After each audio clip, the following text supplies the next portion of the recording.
আসসালামু আলাইকুম। গ্রামে শীতের সময় হালকা হালকা যখন শীত আসে, একটু কুয়াশা থাকে, যখন সূর্যটা উদিত হয়, তখন এই প্রাকৃতিক দৃশ্যটা আসলে শহর থেকে দেখা যায় না। এই প্রাকৃতিক দৃশ্যটা আপনি যদি দেখতে চান, অবশ্যই আপনাকে গ্রামে যেতে হবে। আর যারা গ্রামের মানুষ, তারা এই দৃশ্যটা প্রতিনিয়তই দেখতেছে, কারণ তারা এটা দেখে দেখে অভ্যস্ত। আর যারা আপনারা শহরে থাকেন, আপনারা এই যে দেখেন, মানে সূর্য উদিত হচ্ছে, এই যে সূর্য উদিত হওয়ার সময়টা দেখেন, গ্রামে মেঠো পথের মাঝে দাঁড়িয়ে একটু একটু কুয়াশা পড়ছে। এইভাবে সূর্য উদিত দেখলে মনের মধ্যে একটা প্রশান্তি চলে আসে, অনেক ভালো লাগে। দেখেন কত সুন্দর লাগতেছে, সূর্যটা উদিত হচ্ছে। আসলে এটা আমরা শহরে থেকে, আমরা যারা শহরে থাকি, মানে রিজিকের তাগিদে এই জিনিসটা আমাদের দেখা হয় না। কারণ শহরে এই জিনিসটা দেখার মতো স্কোপ নাই, মানে জায়গা নাই, দেখতে পারি না।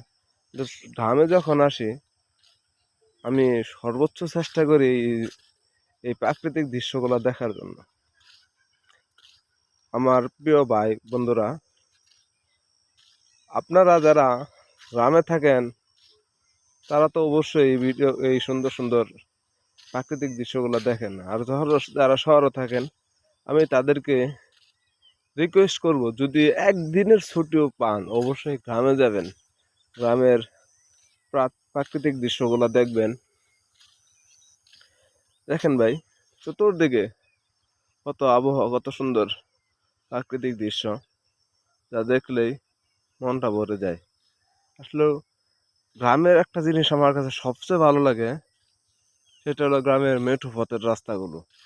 মানে অসম্ভব অসম্ভব ভালো লাগে। যেটা ভালো লাগাটা আসলেও মন থেকে আসে।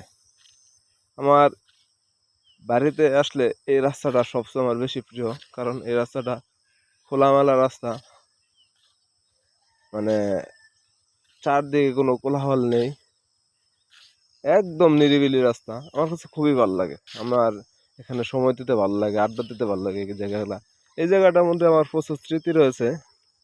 যখন আমরা কোভিডের সময়, দেশ যখন অস্থিরতায়, তখন আমরা আমাদের ফ্রেন্ড সার্কেল বসে এখানে কত আড্ডা মেরেছি, মানে এটার হিসাবের বাইরে। এই জায়গাগুলা খুবই ভালো লাগে। তো আপনারা যারা শহরে থাকেন, অবশ্যই গ্রামে যাবেন। গ্রামের সুন্দর সুন্দর দৃশ্যগুলো দেখবেন, দেখবেন আপনাদের মনে প্রশান্তি চলে আসবে। আর গ্রামের দৃশ্যগুলো, এত সুন্দর দৃশ্যগুলো দেখতে হলে অবশ্যই আপনাকে ফজরের নামাজ পড়তে হবে। আর ফজরের নামাজের পরে শুধু এই সুন্দর আবহাওয়াটা দেখা যায়। তো আপনারা ফজর নামাজ পড়বেন, 5 ওয়াক্ত নামাজ পড়বেন, আর সুন্দর সুন্দর দৃশ্যগুলো উপভোগ করবেন। দেখেন সূর্যটা কত সুন্দর, কত সুন্দরভাবে উঠতেছে। ধন্যবাদ সবাইকে।